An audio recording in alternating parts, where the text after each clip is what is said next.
somebody rips, if you're sitting anywhere and it's below a certain decibel, there's probably a science about this, the science of fart silence breaking. But if the room is below a particular decibel and you rip a fat beefer, it is funny.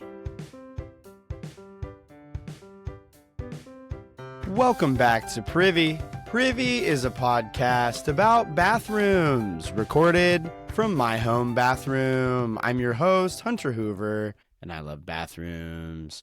Welcome back, everyone. Thank you so much for being here.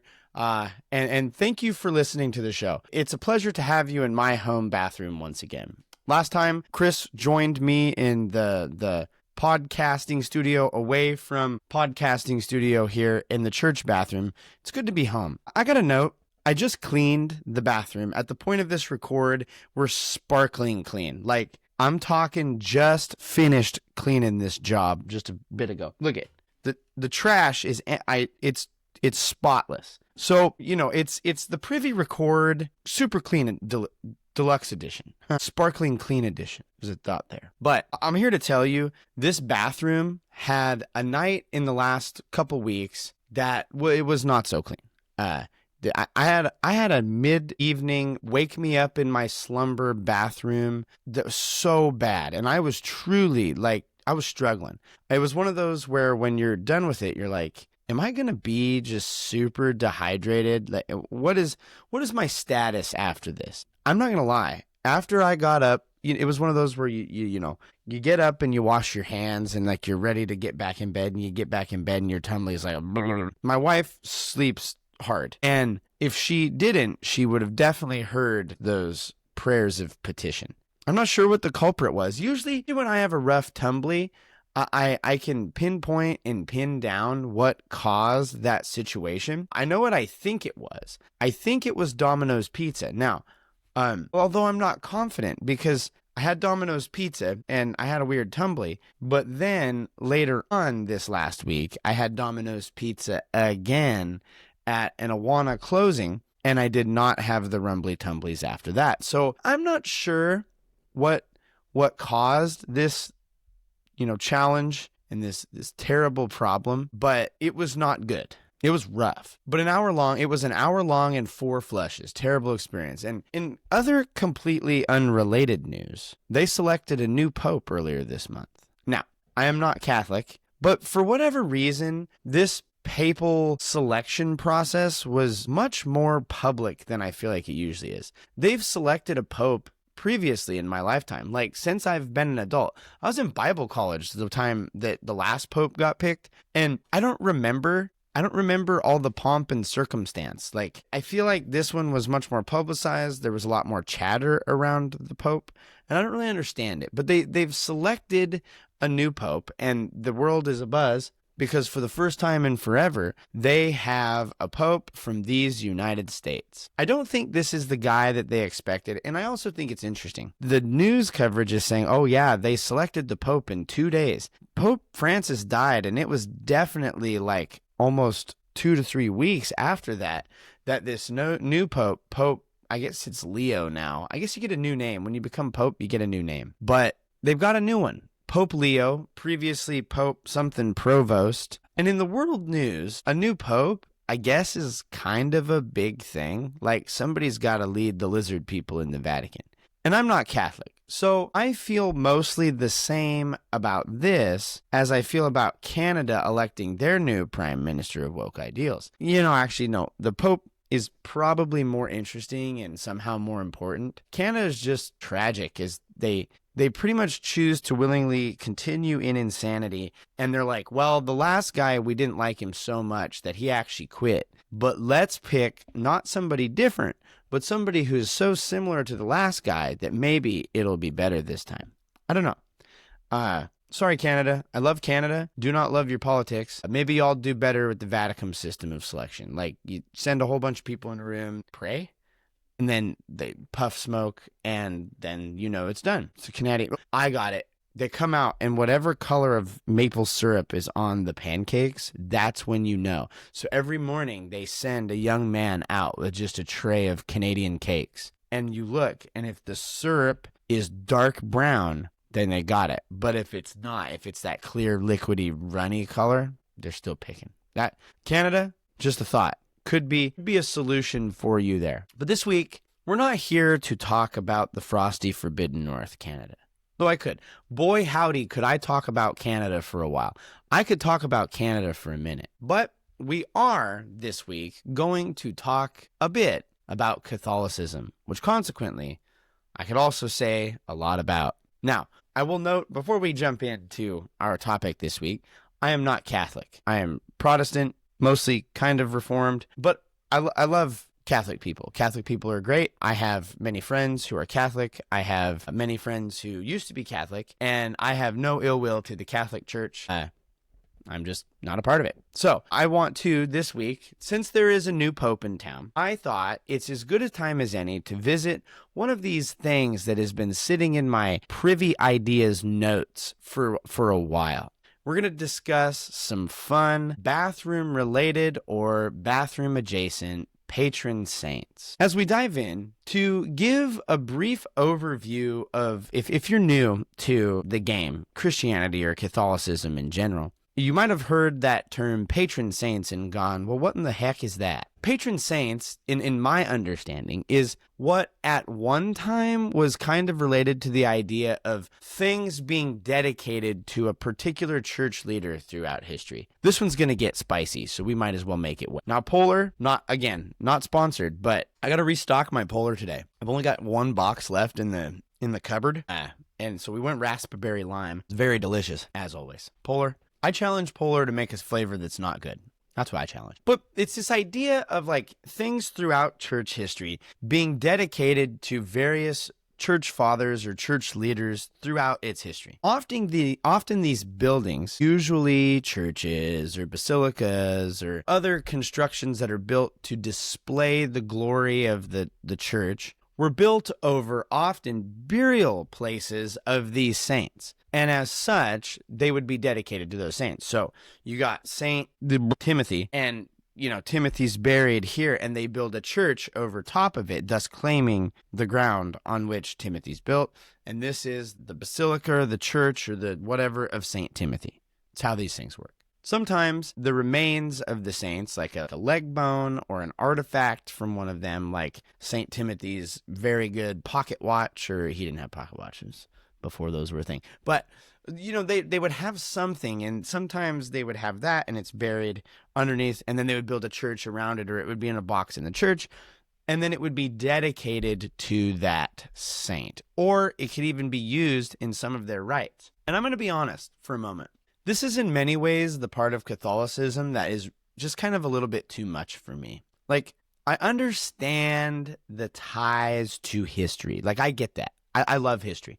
I'm a big fan of church history. Eyes open for the future. But things like that seem like almost to be trying to be magical in some way. As if this artifact or this finger or whatever you have, it's like, is some sort of a focus for, I don't know.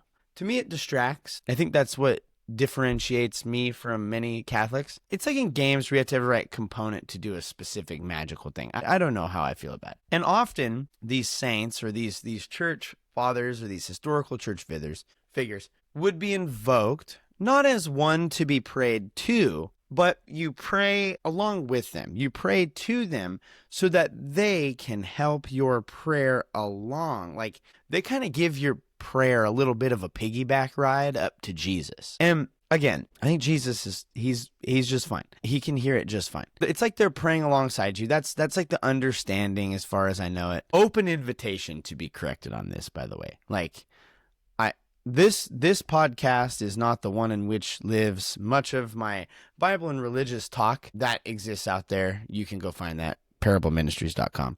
But this one is more focused on the bathroom. I'm just trying to give us some context for what these patron saints are. And they would argue that these saints continue to pray for us even though they are dead and are in the presence of God. Because they are in the presence of God, they can help usher our prayers before Him when we invoke their name. They pray with you. All right. As time goes on, there were growing guidelines on how a saint would be determined or could be made into a patron saint. Pope Urban VIII, way back in the 1600s, laid down the rules that would guide the future selection of patron saints, and the selection of which saint is your patron saint is usually due to a number of things. The first and biggest is you have some sort of their artifact or a part of their body or their burial site in that town or location. The other is if that saint brought the gospel to that area, they might be the patron saint of that area. They died nearby where the dedication happened. So if the saint died, their body was removed, but like it's noted that they died in that area, they might be the patron saint of that area.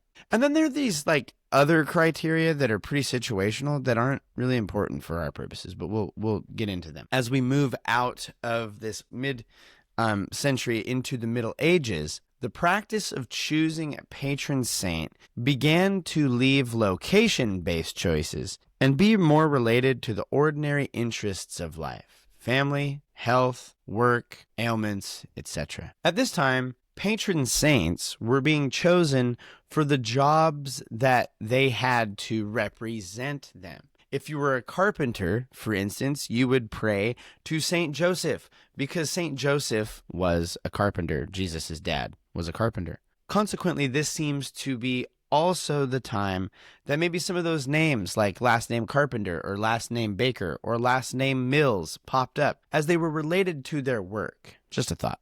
It's like, my name's Tony. Are you Tony Baker, Tony Mills, Tony Baloney, Tony Attenborough, Tony Digger, Tony Executioner? What's he do? What's his job? Just a thought. Patron saints at this time were also established and made related to a particular physical or medical ailment. This was often because that saint, that historical church person, is said to have suffered or died from that ailment themselves in this life, and praying to them helps invoke the strength that they had to face that thing in this life.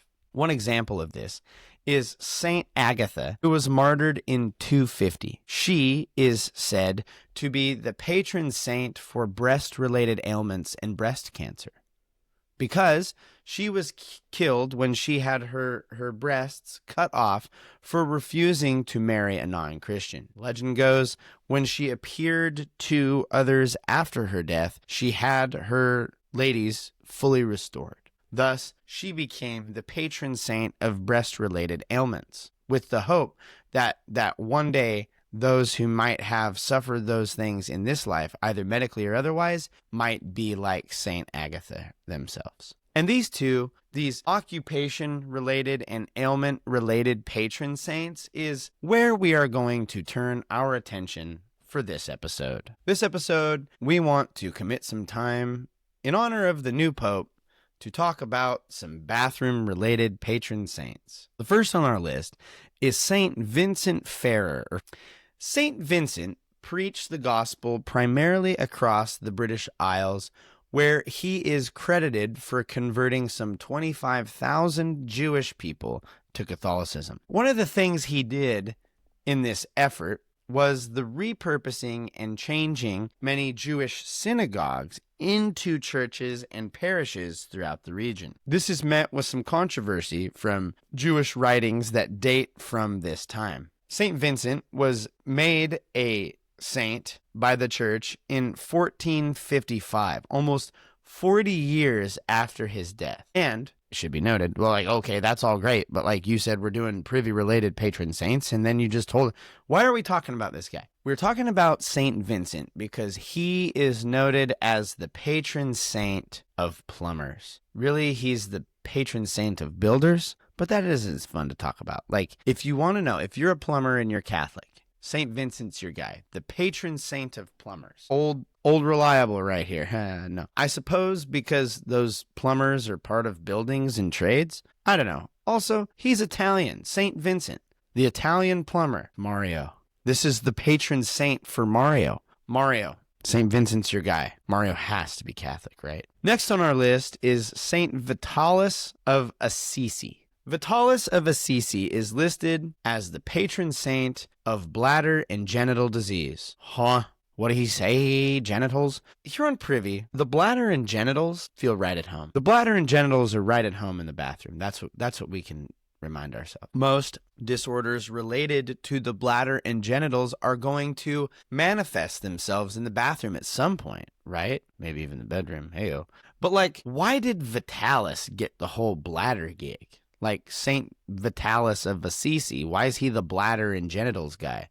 It's like, they're up there picking who's going to be saints of what. And they're like, who wants bladder and genitals? Bladder and genitals? If you're listening, listener, if you're still here, thank you. If you would like me to say the word genitals less on the show, shout at me. There's a lot of disagreement about why he got this, but one account says that before Vitalis was saved, that is, before he committed himself to the Catholic Church, he lived a pretty rowdy and licentious lifestyle as a hermit. During this time, herping about, you know what I'm saying? He probably engaged in some street intercourse. Do you know what I'm saying? Some just garbage trash intercourse. So yeah, he got some weird bumps on his ding-a-ling. You know, the patron saint of genital problems. Likewise, he is remembered by his water basket, which would leak when he tried to draw water. A leaky bladder. Get it? His basket leaks, like those with bladder problems have a leaky bladder, as the story goes. A similar saint combo is Saint Benedict of Nursia and Saint Marina, who are the patron saints of kidney disease and all kidney ailments. Likely, this is because of the ailments or miracles they could have performed. Saint Liborius of Le Mans is the patron saint of Stone's disease. Kidney stones are like my worst nightmare. He is often depicted, this Saint Liborius, as carrying these large stones, too large, I might add, to be thinking that they came out of your dang kidneys. Another is Saint Aelred of Rieval, that has to be French. No idea how to pronounce that. Is the patron saint of bladder stone, likely causing him great anguish. Saint Aelred got bladder and kidney stones so bad when he was alive that they made him the patron saint of it. Pretty much, if there's an ailment or a disease or an illness, there's a patron saint for that. Polycarp was made the patron saint of dysentery.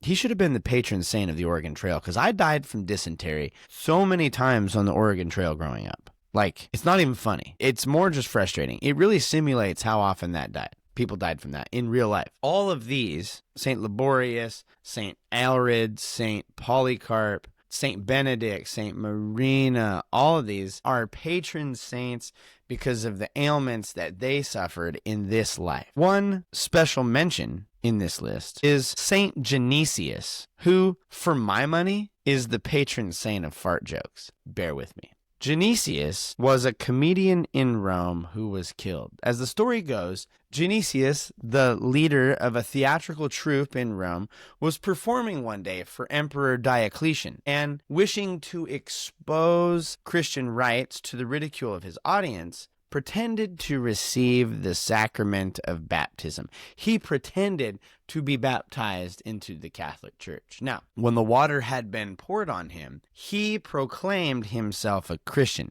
He flipped the script and said, nah, it is real. Diocletian at first enjoyed the realistic play. He thought it was all a part of the goof, but then he found out that Genesius did this for realsies. And he ordered Genesius to be tortured and afterward beheaded. As such, because of what caused and led to his death, Genesius has been called the patron saint of comedy, of which farts and fart jokes are always funny. If somebody rips, if you're sitting anywhere and it's below a certain decibel, there's probably a science about this, the science of fart silence breaking. But if the room is below a particular decibel, and you rip a fat beefer, it is funny. It's funny. Yeah, farts are just good stuff. So he's the patron saint of farts and fart jokes. Saint Erasmus, a.k.a. Saint Emos. He's also from Italy. A lot of Italian blokes in this mess. It's interesting. It's almost like that's where all this stems from. He fled the town he grew up in, and only later reported a vision from an angel telling him to return. So he did so. On the way, he was questioned about his faith. And when he would recant his faith, He is reportedly bound and put in prison where an angel helped him escape. Later, St. Erasmus, St. Elmo, is said that he was recaptured and tortured for preaching and converting others to Christianity. Tradition states he was killed via disembowelment. For those of you that don't know what disembowelment, it's where they make your bowels be on the outside of your body. It's usually bad for being alive. And in many of the depictions, he is shown as having his intestines wound around a windlass. This lends some energy to or imagery for him being the patron saint of many fishermen as well. But he is also the patron saint of intestinal diseases and ailments, IBS, if you will. Next time you sog your bog so hard on the Applebee's wingies, or in my case this week, possibly that Domino's, think the trouble was the Domino's tots. I got silly on some Domino's tots, and I think that might have liquid plumbered me. But next time you get wild on some of them, Elmo might be your guy. Gives a whole new meaning to St. Elmo's fire. My son this week has taken a tear on Takis. Now, we're a household that shies away from the spicy foods in general. And usually, like, if my wife makes the tacos a little bit spicier than normal, my son is like, oh, it's too hot. And so we're at Walmart, and he's like, Dad, I want to try I want to get some blue Takis. And it's like, dude, you know. He goes, no, I like them. I had them at school. I was like, no. But we got him a little bag of these blue Takis. And he eats one. He's like, ooh, it's hot, but he likes it. He ate half the bag. And I'm like, dude, you're gonna have fire butthole if you don't stop. And I was like, give me that. So I tried one of them. They're not bad. They are hotter than I normally seek out regularly, but they were pretty good. Like, very limey. Blue Takis. New bathroom snack? Could be. However, when it comes to bathrooms, there's one saint who takes the cake. Saint Bonaventure. Saint Bonaventure, also known as the Seraphic Doctor, was a prominent medieval Franciscan theologian and philosopher. Bonaventure was reportedly, as a child, healed of a serious childhood illness through the prayers of St. Francis of Assisi, which might have inspired that spiritual path. This is assumed to have been some severe gastrointestinal condition. As the story goes, though, he had it as a young child and through the prayers of St. Francis was healed. He became a prominent figure, writing extensively on philosophy, mysticism, and the nature of God. He defended the faith against internal divisions within the Franciscan order and was named cardinal by Pope Gregory X. He helped prepare the Second Council of Lyon in 1274. That is where he was later died and buried. Now, all of this happened in over 200 years later. He was canonized as a saint by Pope Sixtus IV. Now, this is not about Bonaventure, but that name for a pope is very confusing to me. Pope Sixtus IV. Like, why can't it be Fourthus IV? That would be helpful to me. Pope Sixtus IV. Later, he was declared a doctor of the church in 1588, so almost 350 years after he was alive, by Pope Sixtus V. I want to know who was Pope Sixtus VI. His feast day is July 15th, so it's coming up. Feast day of Pope Bonaventure. Stay tuned. Mark your calendars. In fact, I'll mark my calendar right now. Feast day of the patron saint of bathrooms. Feast day. Hooray. Says I have a dentist appointment. I think I should cancel. I think the feast day of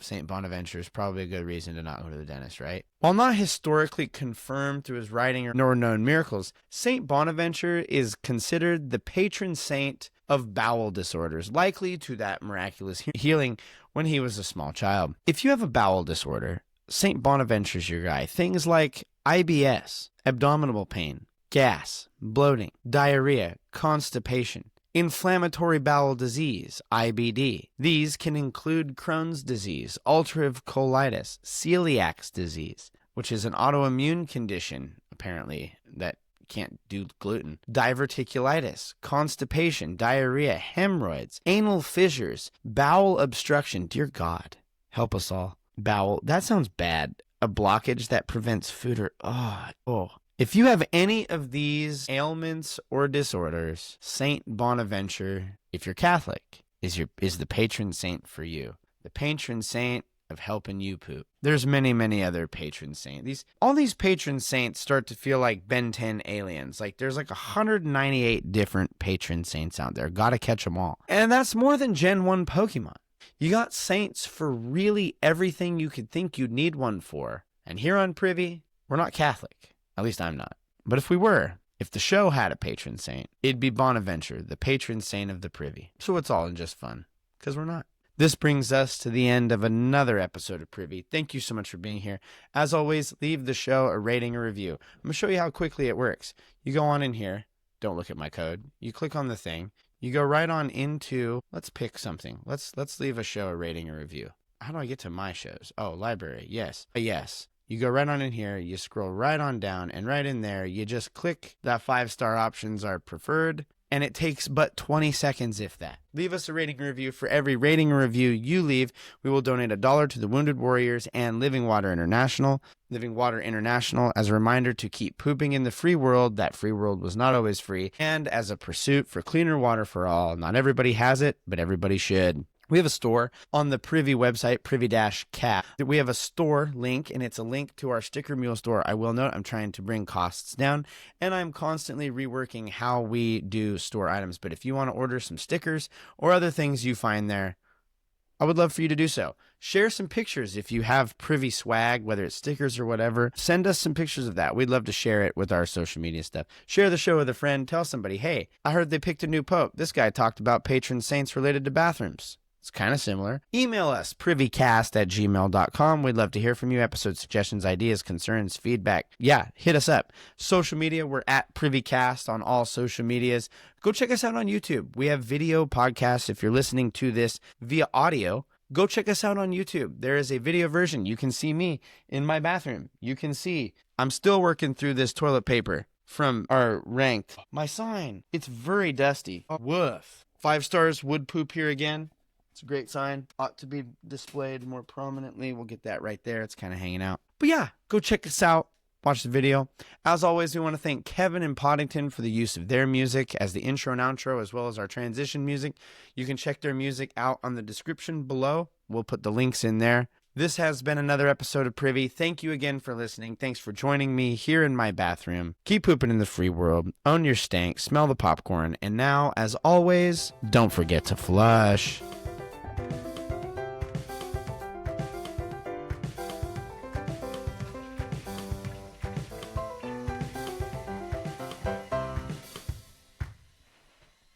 Yes, sir.